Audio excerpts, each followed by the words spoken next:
Discourse right here in Nigeria's capital city, Abuja. Of course, today is day 5 in the month of February 2024. And today we're taking a look at Nigeria's capital city. The Federal Capital Territory, Nigeria's seat of government, is facing, of course, insecurity issues and threats all over. The insecurity prompting growing concerns among residents and authorities.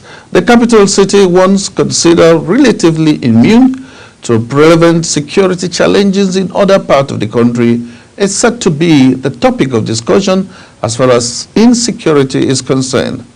To find answers to these and many other issues, and finding a lasting solution to the insecurity situation in Nigeria's capital city, I have with me in the studio a veteran, a political analyst, a barrister, Barrister Max Oga. Welcome to the program. Thanks for having me, Mr. Clinton.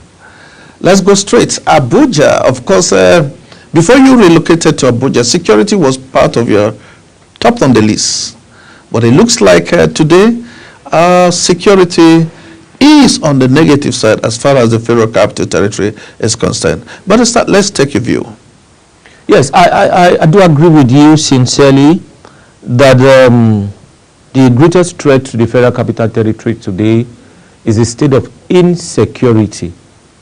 Now, time it was during the administration of Dr. Goodluck Jonathan, which spanned between 2010 and 2015, where we had cases of bombing in the city. The UN house was bombed, the force headquarters was bombed, and some other places, even in the suburb. Twice, a motor park at Nyanya was bombed. But we were able to find a way, that government was able to, and the successive governments were able to find a way to cope that menace. But right now, we have moved into another phase of it. Kidnapping, one chance operations, and all of that, to the extent that it has become troubling living in the Federal Capital Territory. And something has to be done in order to restore the dignity of this town. Yes, investors, politicians, and diplomats and all of that who live here will not be comfortable if the situation continues the way it is. So I do agree with you. We have a serious challenge in our hands. We all need to put our heads together to look for a solution to that challenge. So where did we get it wrong? Is it the administration or residents of the Federal Capital Territory? No. It is the challenge is neither that of the administrators of the city or the residents. Because if you say the residents are the problem, then you are using one brush to paint everyone. They are patriotic Nigerians.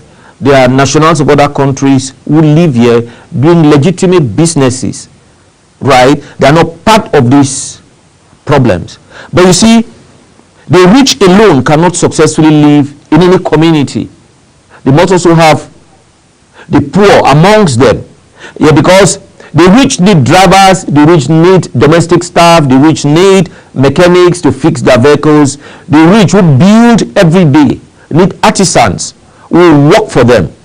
You know, so when you bring in all of these people into a city like the FCT, and at sometimes some of these people do not have what to do, they resort into doing all of these things that are happening today. And of course, I'll tell you for free that a lot of the challenges we are having from the Buhari axis of the Federal Capital Territory are not necessarily caused by residents of the Federal Capital Territory. People flowing from Kaduna, people flowing from Niger, neighboring states, to cause a lot of the problems we face there. The challenges we face around Kododo axis, I can tell you for free that a lot of the people responsible for this come from outside the FCT. They're coming from Nasarawa. And of course, you will agree with me that a large proportion of our workforce in the FCT comes from Nasarawa and Niger. So as the good ones come, so also the bad ones. So I say this to make a point that we cannot blame the administration or administrators of the Federal Capital Territory for this challenge, neither can we blame the residents. But there are a few bad eggs who come in to cause these problems. The problem we have also, which is a causative factor, is that children of this generation are not ready to work, but they want to make money. Because of their resort to the use of drugs, they spend the whole day sleeping. They go out at night. They go out there at night to forcefully collect money from people in order to be able to buy drugs that will keep them going the next day, and they're not ready to do anything.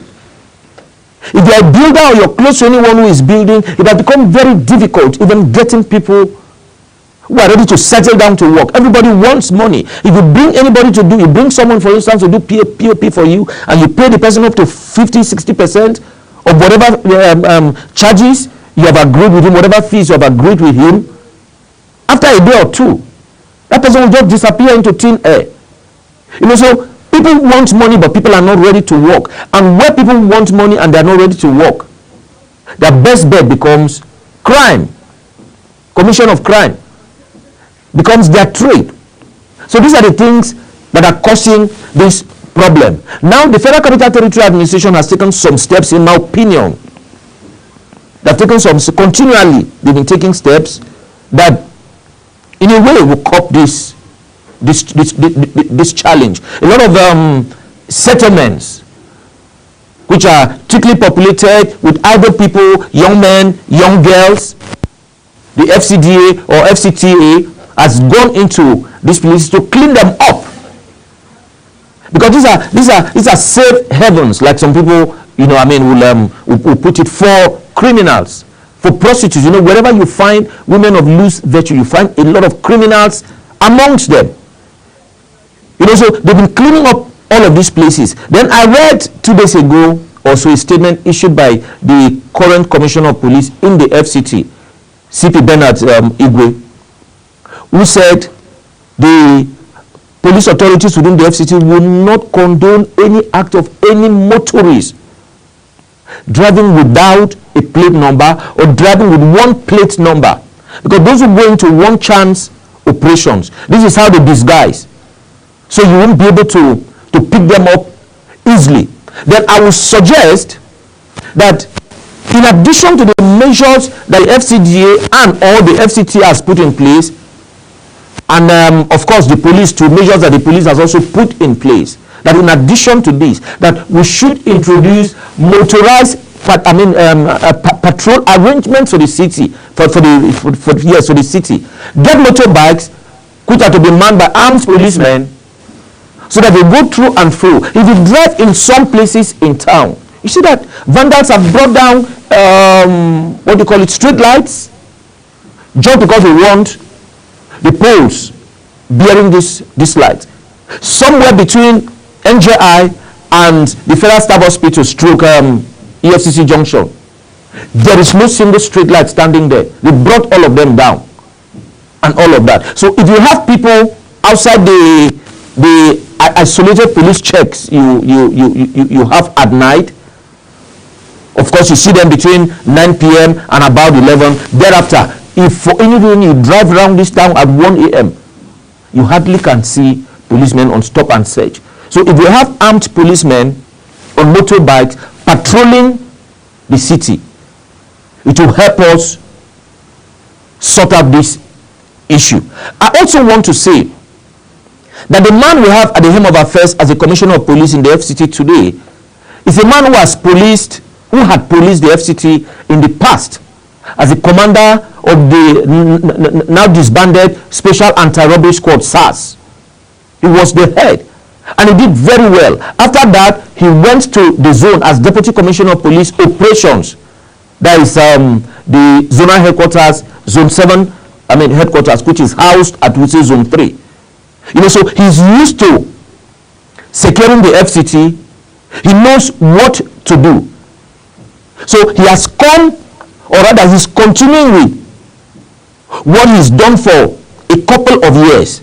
So I do not think he's going to have problems bringing a solution to this problem.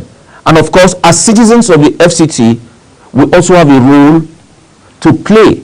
We should not bring in people into our homes. We should not house people in our uncompleted buildings, people whose identities we are not truly sure of. People who are idle. Because when you put them there at night, they must go out to look for something to do. Like we say, nature abhors vacuum. So when you keep people who are idle, who are doing nothing, they resort to crime and criminality. Parents also have a role to play. We all do have roles to play to secure the FCT for our mutual benefit. Barrister, let's look at this escalating wave of crime in the Federal Capital Territory. Yes. Time with that number, we've heard the Minister of the FCT saying he is doing everything possible to ensure that they find a lasting solution with the deployment of police officers to checkpoints or search, and as you rightly said, where are they getting access into the city? Because all the major entrances, we do have checkpoints. Is it that when the good ones are coming, they smuggle themselves into the country, into the city, and they find peace? Yes, the truth of the matter is that these things are not written on our faces. As artisans are flowing in the morning, as mechanics are coming in from Maraba, from Masaka, from Woman Village, from Suleja, from Kwali, from Abaji, as they are coming in, that's how these people come in. So the physical stop and search we do cannot give us 100% result. Because a lot of times they just stop, look at the vehicle, and they say go. Is that enough? No, that's what I'm saying, that's not enough. That's what I'm saying, that's not enough. And that's why I recommended motorized egress into the FCT. You cannot stop it holistically. Because a lot of times you are there, these people we are talking about are as smart as you and I. So once they know that there's a checkpoint around Nyanya and vehicles are being checked, they come in through motorbikes or on foot. They trek in. So how do you stop them? How do you stop them? Now, if it becomes difficult for them to come in through the Nyanya axis, they can come in through Orozo, Kurudu, Karu, and all of that. So it is difficult, but if we have people doing effective patrol, this will deter people. If they know that, oh, within every 5, 10, 15, 20 minutes, a motorcycle manned by a policeman or a security personnel will be right through here, people will be scared. A lot of these things use psychology to discourage people, to deter these people. Of course, how many police personnel do we have? How many police personnel do we have who can effectively carry out this stop and search thing we are talking about? How many? How many? And from the information at my disposal, a lot of these people work for more hours than they should work. So at the end of the day, they are fagged out, they are tired. So they just sit there, and every vehicle that comes, they just wave at the driver to go. So we can't get to the root of it this way. So we need more hands on the job if we must achieve what we want. We need to motivate those who are doing, those who are making this sacrifice for our safety, for our security. They need to be well paid, and timeously too. So there are a lot of factors, and of course we need to come out clean. We need to tell ourselves the truth. I will not come here and behave like the ostrich. Now, if the minister, for instance, releases money for the policing of the FCT, and that money gets to the commissioner of police, I tell you for free, it is not everything that is meant for the divisions that gets to the divisions. And when the little that gets to the divisions gets there, Some people still help themselves from need. That's why you go to a police formation to make a statement. They say, bring money for file, bring money for biro, bring money for paper, a paper that you write statements on. Somebody is arrested by the police, you are seeking bail for the person. You say, bring money for bail bond. We have to go and make a photocopy. Or we have to go and make copies. And all of that. So we must address these issues holistically. And the minister cannot go from division to division. The CP cannot go from division to division to confirm if what was approved for a particular division got to the division. That's why you see a lot of police vehicles at police checkpoints, no tires, because the people cannot buy fuel. The people cannot maintain the vehicles. You don't see Air Force, Nigerian Army or Nigerian Navy vehicles that way. Ask yourself, why is it that an average policeman seconded to the Economic and Financial Crimes Commission, when they used to second them, that has stopped now, but when that was still running, an average policeman seconded to the EFCC work professionally like you see policemen work in other crimes. An average policeman sent to the ICPC will work professionally like you see them do in other crimes. But when they're in the mainstream, they are not properly kitted. They ask for what they should not ask for. In my opinion, the difference is that there is leadership, there is discipline, there is motivation, and they are properly paid when they work for the EFCC and the ICPC as well as other organizations. But where they come from, the mother organization that trained them, nobody takes good care of them. And until we begin to take good care of them, what we see on our roads will continue. I came back from a trip yesterday, and I can tell you for free, between where it's called Obama Junction, where a lot of us from Cross River know as Kasinala Junction, and Abuja, you have 21 police checkpoints. What are they checking for? They're just collecting money. They are pay points, cash points. Yes. Then from there to Makurdi, the same thing. The only area where you have some reprieve, some decency, is between Makurdi and the FCT. Makurdi, Lafia, Akwanga, Kefi, you get into the FCT, you don't have this madness going on. But down the other way, you see a commercial vehicle driving ahead of you. As it gets to a road safety checkpoint, the driver will bring out his hand and drop something. Gets to a police checkpoint, the same thing. Immigrations, that is the other way now, from the same Obama Junction down to Cross River, because of our closeness to the borders. At every of those points, somebody will come, not necessarily to do what he or she has been posted to do on the roads, but just to get. And as I was returning yesterday and seeing these things ahead of me, I said to myself, is it that the authorities concerned are not aware of this? And I answered the same question I asked. I answered it myself inside of me, that they are aware of it, but because people benefit from all of this. You will not be posted to the road if you don't make good returns to the person in charge of posting. So how do we solve this problem with that kind of mindset?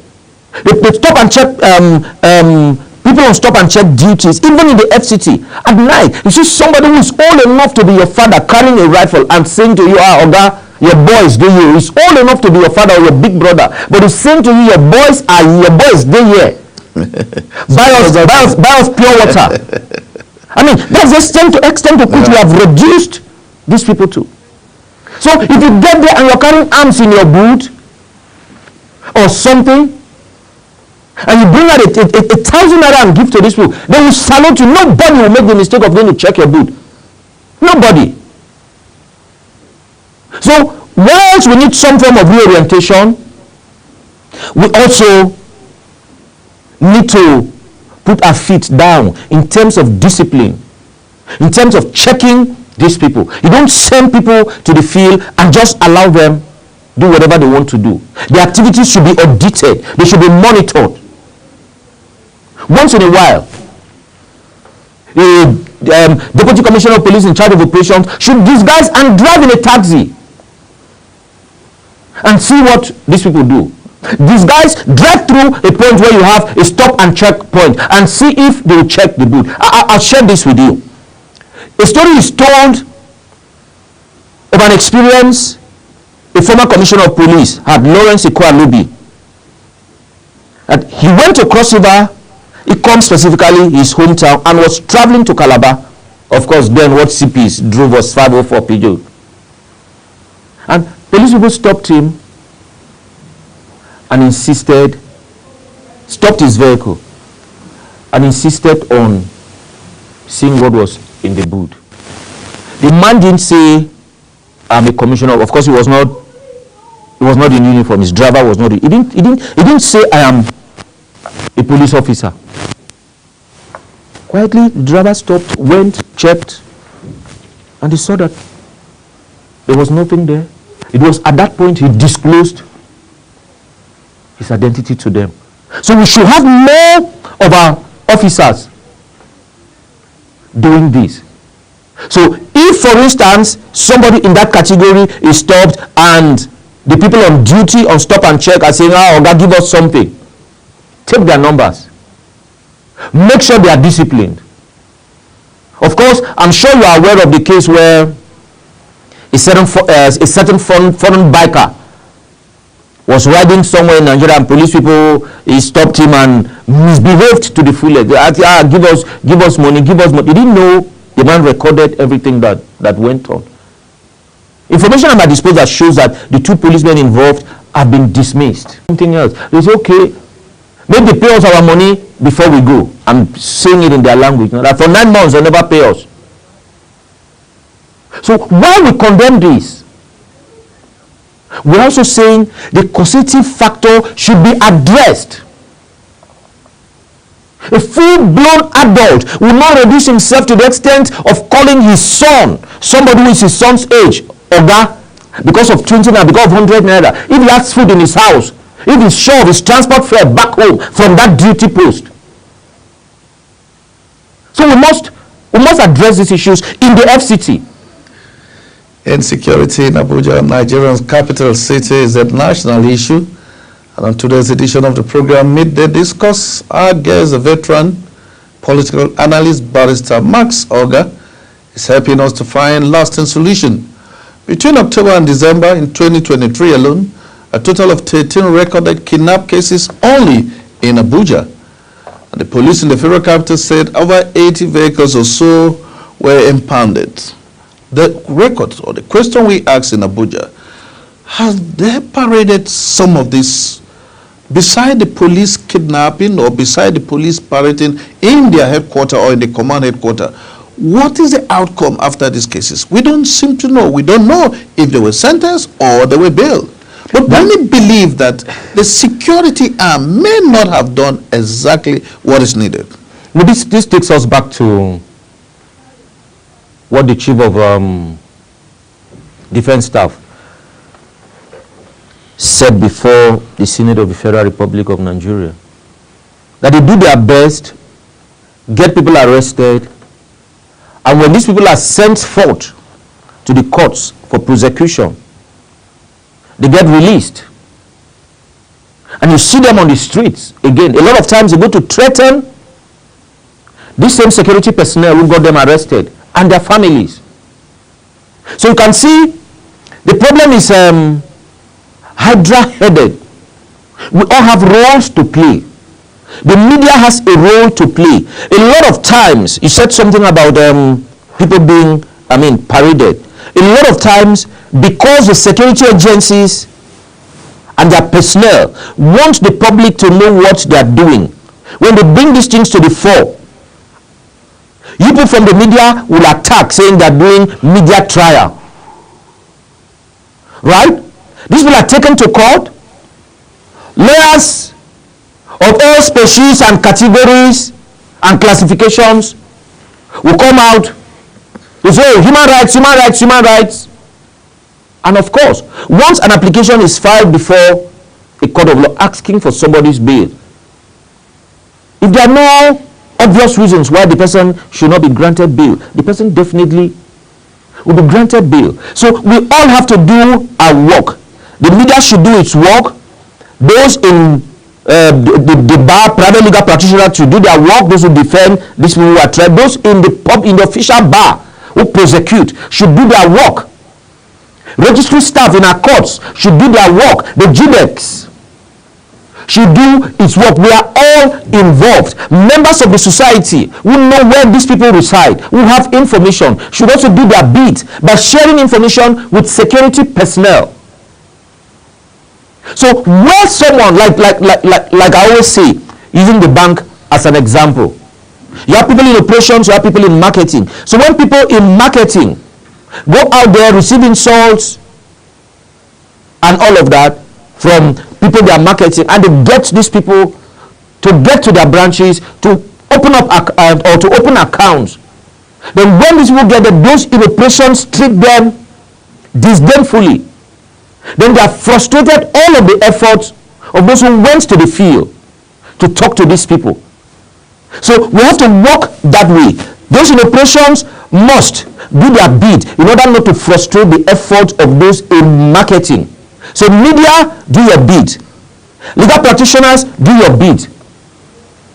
The judiciary, do your bit. Members of the society, do your bit. Like they say, police people or security personnel are not spirits. They rely on information coming from you and I. So if we operate with the mindset of we know he is an idiot, but he's our own idiot, to let him be, then we'll never solve this problem. That's the truth. Midday Discourse on Global TV, coming away live and direct from Nigeria's capital city. Our guest is Barrister Max Oga.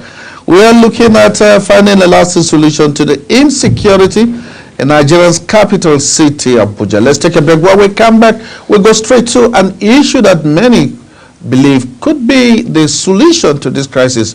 Since the demolition of UTC, thousands of youths were sent into the streets. Today, there is increase in insecurity. When we come back, we look at that and more factors. The aim is to find a lasting solution for security in Nigeria's beautiful capital city, Abuja. Don't go away. This is Global Television from Nigeria's city, Abuja.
Kidnapping, one chance, stealing, snapping has been the order of the day in Nigeria's beautiful city, a city that many believe is the most peaceful city in Nigeria, housing diplomats across the globe in this wonderful city.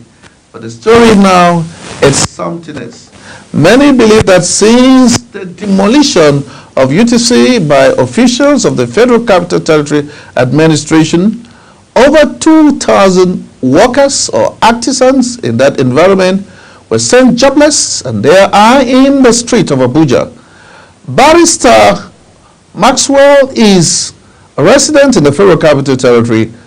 He says that the UTC has a lot of artisans, but then when this happened, Barrister, where do you think these boys have all gone to? Well, they are all still around. Coincidentally, I'm not just a legal practitioner. I do a lot of printing. I have a lot of friends around that area who do these printing jobs. You know, so when you go to UTC, you still find a lot of people by the roadside.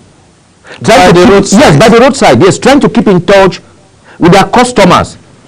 They still get things going. Now, let's not, because we don't want to be blackmailed, hold back, stay back, and refuse to develop the city. The intention of demolishing that place is to make it better.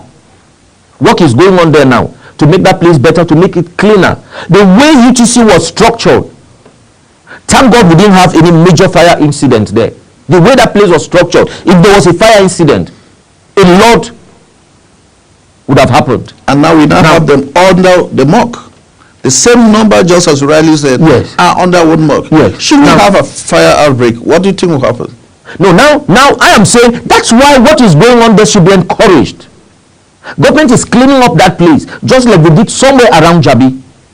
Now there cannot be development without some people suffering discomfort. The point I strive to make is that nobody should hide under the guise that, oh, because UTC was demolished, that's why we are now involved in one chance operations, that's why we are now involved in kidnapping. No. There's no excuse. There's no reason for why somebody who was gainfully employed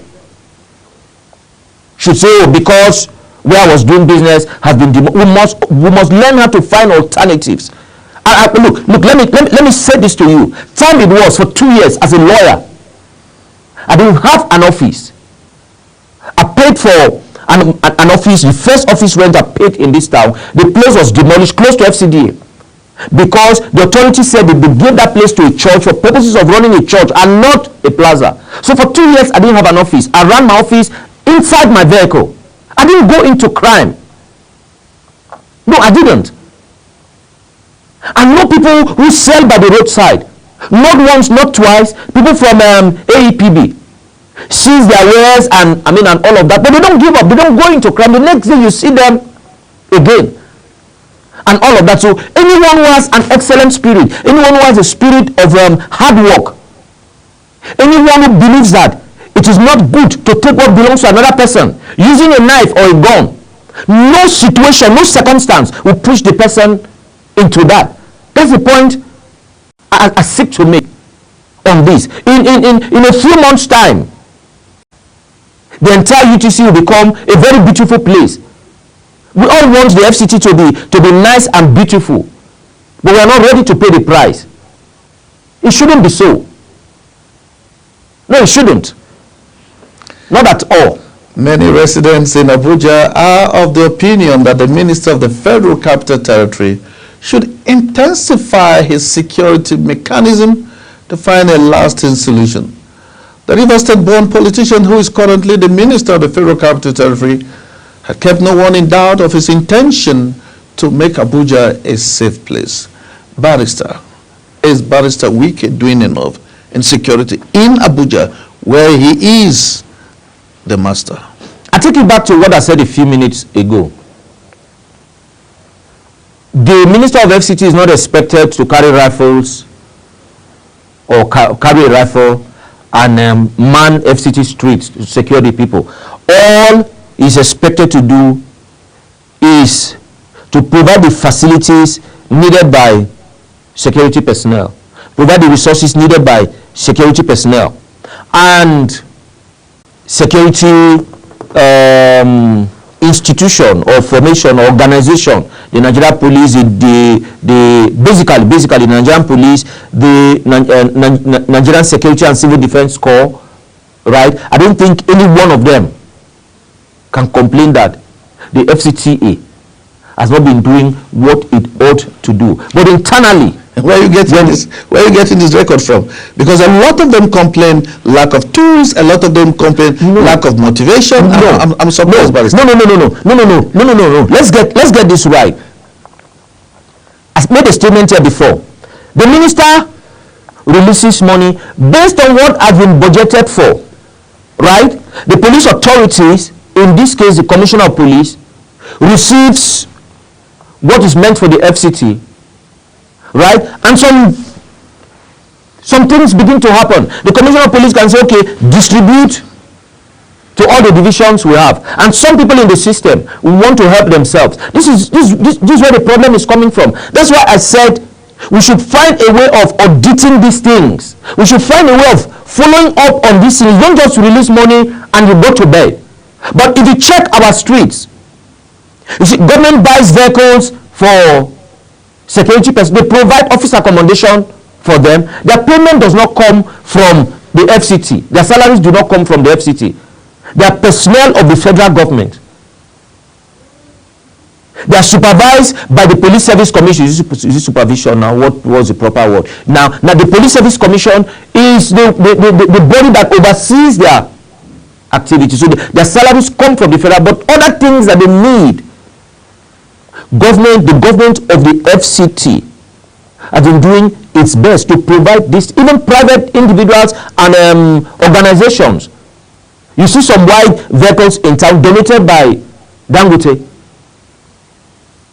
and all of that. So we have all of these things in place, but let us use them properly. They don't give you a brand new vehicle and after 3 months, after 6 months, after 7 months, you brand it and you're on television or on radio saying you are not motivated and all of that. Who motivates the journalist in private employment? Who motivates the lawyer in private employment?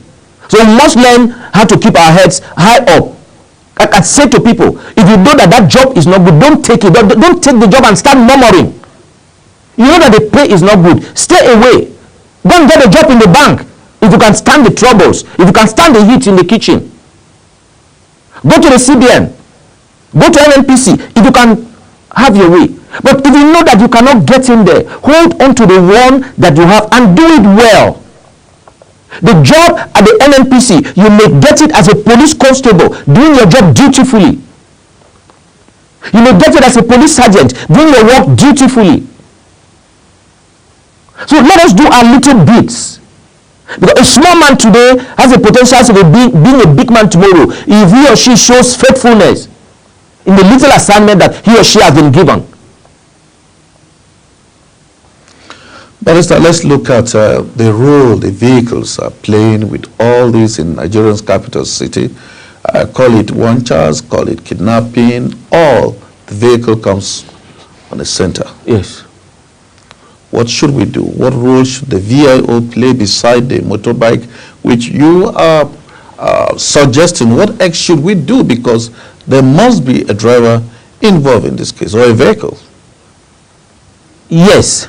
There are vehicles involved. Now, what I've noticed, which state governments do, which local governments do to curb issues like this, is ensuring that all vehicles that are used for commercial purposes are registered with the appropriate authorities and are painted in the permissible colors and all of that. So nobody, for instance, would dare to use a taxi with the Abuja taxi color with a number on it, not the vehicle registration number now, the lot number. I don't know if that is what it means. They all have their numbers. So nobody want to use a vehicle like that for one chance operations because they can easily be traced.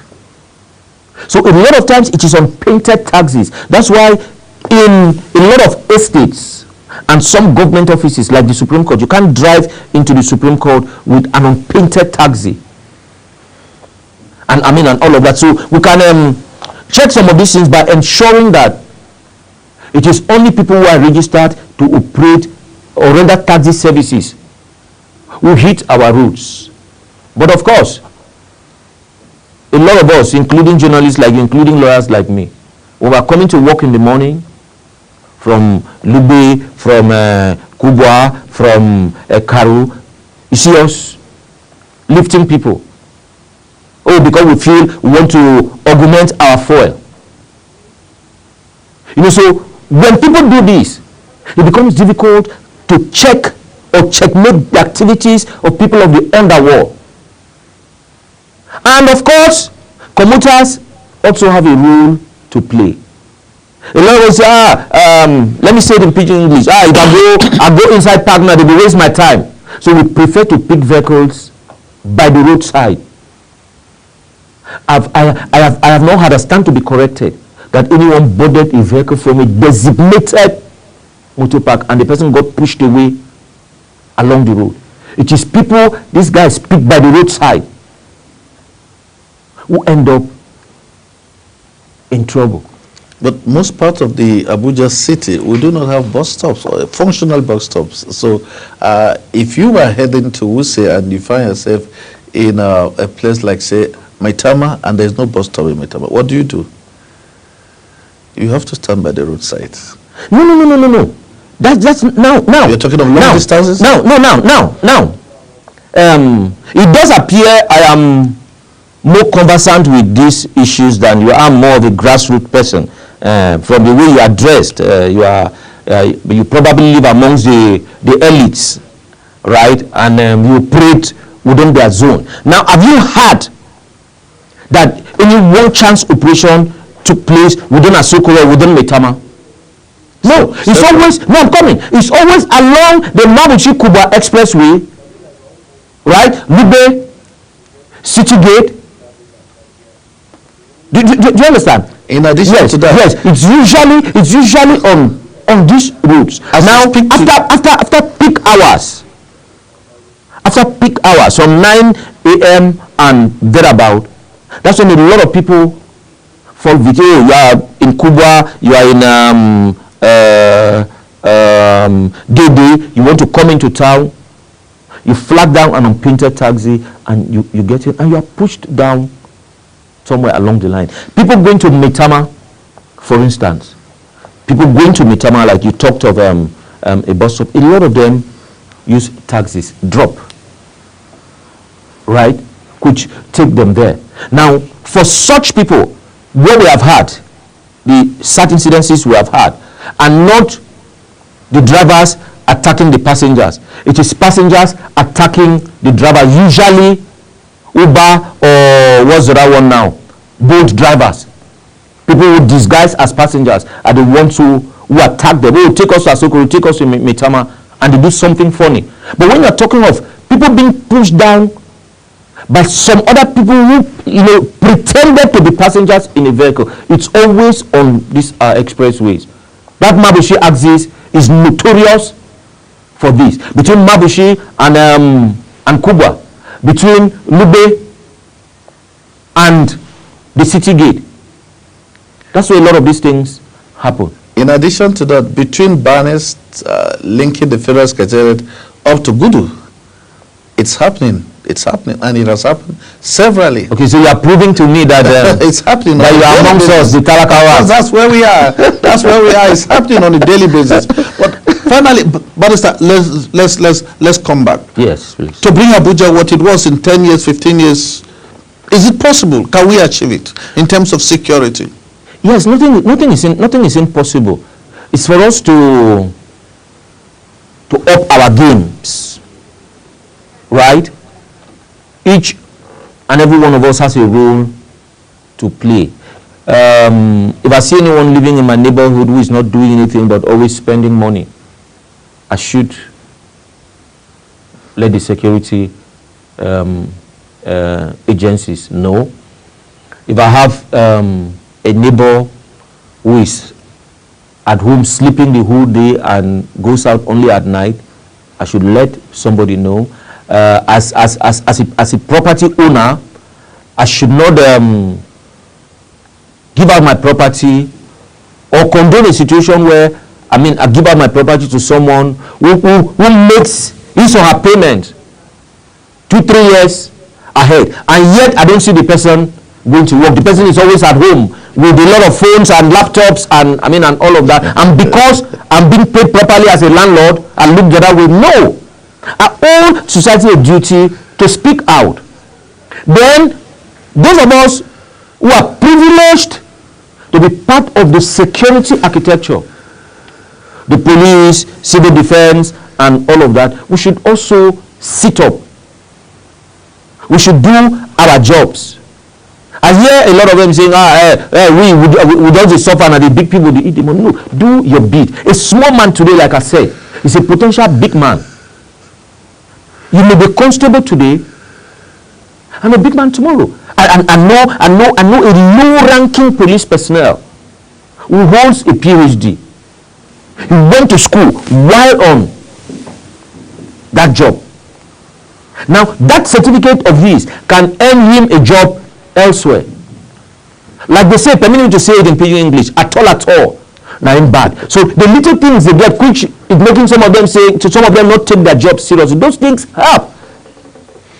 Head or tail, it is better than just sitting at home. So I summarize by saying we all have roles to play. Policemen, play your roles. Other citizens, play your roles. The media, play your role. Lawyers, play your role. Medical doctors, play your role. Because a lot of times, when these people get into trouble with the police and they are injured and all of that, yes, we have a lot of protocols they must go through before they are treated, in our hospitals and all of that. But you still see some of us medical doctors privately attending to these people, either in our homes or theirs, because of what they give to us. If we continue like this, we cannot help the system. If we just fold our hands and say, oh, Minister of FCT, secure the FCT. The minister cannot achieve it alone. The FCTA cannot achieve it alone. The police cannot achieve it alone. We need to give them information. Oh, yes. Security is everyone's business in Nigeria's capital city. Is getting worse every second, every minute, every hour.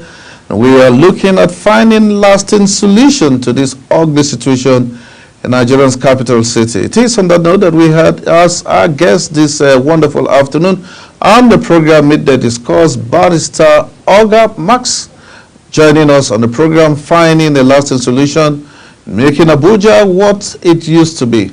Barrister, your last words for, is it the minister or the residents now? Just one word. The primary responsibility of every government is the security and well-being of the people. Now, we need to help our government. We are all part of the government, so we need to help the government to achieve this primary responsibility, which is captured in Section 14, Sub 2B of the Constitution of the Federal Republic of Nigeria, as amended. That's the size of today's edition of the program Midday Discourse on Global TV. Our guest has been Barrister Maxwell Oga, and he will join us here. Max Oga. He will join us whenever he feels it's okay. But on the program, we want to say a very big thank you to you, and of course our listeners who find time to be on today's edition of the program Midday Discourse. And security is everyone's business. That's the size. Do have a wonderful, safe Federal Capital Territory for everyone. Bye.